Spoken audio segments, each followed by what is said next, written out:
that's all for updates. Hey, so we wanted to talk about. We saw this news bit about Amityville Horror getting another remake, and I was reading about it today. I guess it's by. They keep marketing as what's that movie with Justin Long? Barbarian. The Yeah. producers behind Barbarian, but the director and writer, it's they did this movie called Deadstream, which Deadstream, which is I get. Is that a found footage movie? Is that like through the lens of like a zoom camera? What the hell's going on with this? Deadstream. I think that was like a Shutter. That might have been a Shutter It's original on version, but Shutter. I know it yeah. was. I know it made the festival rounds, but I know it's on Shutter.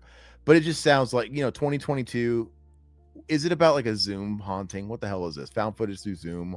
What is it? I never saw it, but I mean, there's some people that actually really liked it, so I don't know. It wasn't really for me, but Oh, is it a funny thing, Blaine? I oh, didn't know. okay. But anyway, the people that directed and wrote that are a husband and wife duo, and they're doing this. But apparently, I saw this write up for it. I think it was, I don't know if it was Deadline. Yeah, I think they were saying but it has nothing to do with the series. Instead, they're focusing on the house, the actual real crime. I'm like, yeah, they did the DeFeos in part 2. Exactly. They already did that. Like, why are you guys ignoring? You guys don't do your fucking homework, do you? No. Like they already but they're not. They said it has nothing to do with the lusts of the DeFeos, though. I'm like, okay, again, they did that in 2. Mm-hmm. They didn't call them the DeFeos, but they were basing it off the original crimes.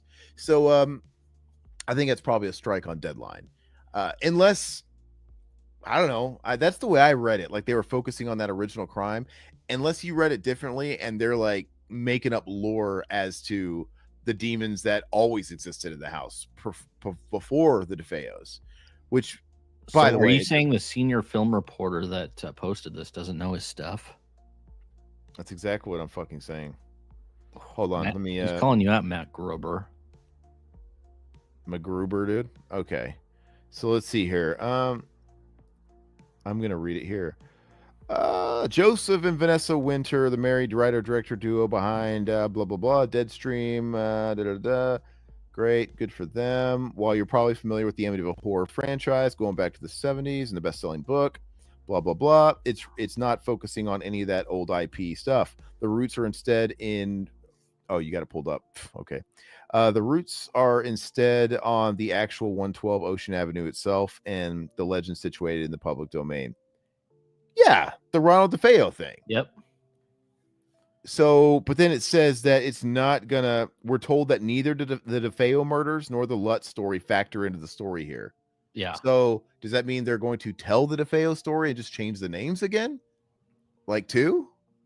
The tale begins in 1974, and Ronald murdered his parents and 4 siblings. Blah blah blah. We already know this. Yeah, that's the real story. Yeah. So whatever, they're remaking it, and they're acting like they never made Amityville 2, which is a shame because Amityville 2 exists, and it's a great, fantastic movie, albeit a little flawed, but it's wonderful. It's one of the great horror sequels, in my opinion. One of the underlooked sequels. Absolutely. And it's one of those rare movies that actually goes there. It goes incest. I still think it's a wild concept. It's sleazier than hell, man. It's so crazy. Yeah. You have the guy who's possessed, and then the real villain of the story is the girl that goes along with it. She allows herself to be seduced by her brother, and she ain't possessed. Yeah. What's her excuse? It's absolutely nuts. It's the most dysfunctional family I think you could have, especially with like Paulie. I love how he fucking hits his wife in front of the father while he's coming over to bust out. Mind your business, father. What's a bird rock? What's a bird? It's just crazy. I forgot. Yeah, he beats her in front of the priest. He backhands her right while the priest is there. It was a different time, but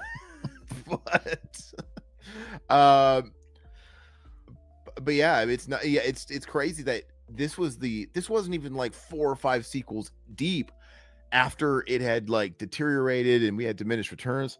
This was after the first movie, which was a big hit off a relatively small budget. And then you go straight from that to fucking incest and beating your wife. It's really grimy. It's really sleazy. Which, if you're listening to this for the first time, our channel, we're huge fans of Amityville Horror, and there's a lot of people that still don't like the first one at all. We love the second one. I love a lot of the shitty spin-off stuff that doesn't Who really. doesn't love the first Amityville Horror? There's a lot of Really? people think it's Crazy. slow and boring. There They're is a nuts. lot of horror fans. They're nuts. They're I absolutely know. crazy. Yeah. But Slow and I'm stoked. I want more Amityville. I don't care if it's shit, dude. Just throw it at me. Give me more slow and Amityville. boring means they're ADD. Yeah. And their brains are not trained for it. And I'm confident in saying that. I mean, it's not like an elitist attitude. It's a fantastic movie. Again, it's a hipster take that doesn't make any sense, because it's okay if you're not into a movie, but I don't know, man. You have to try and see the value in stuff, even the stuff that's not for you. I don't get that. That Vinegar 4K, it looks amazing, by the way. So if you're into 4K, you want to pick something up that looks nice, highly recommend that release. Yeah, I got that. It's really good. And I have the Shout Factory original trilogy Blu-ray. I do too. Yeah, you do? I didn't know you had that. Yes, I do have that. Yep. The red case and just the Yeah, first I got that for like on eBay for like $20. Oh yeah, when'd you get that? I feel like it's been years ago. okay. It's only been like probably about 5 years ago. So It was sold out for Shout for a time. oh yeah. And then I got like what I think was the very last one. I don't know if it was like a post they made, like, hey, we found a couple of these, like, how that works out. We found a couple in the warehouse, putting them up, and I got one, and it was I think it was the very last one, because there was no exchanging it. But when I got it in the mail, it looked used.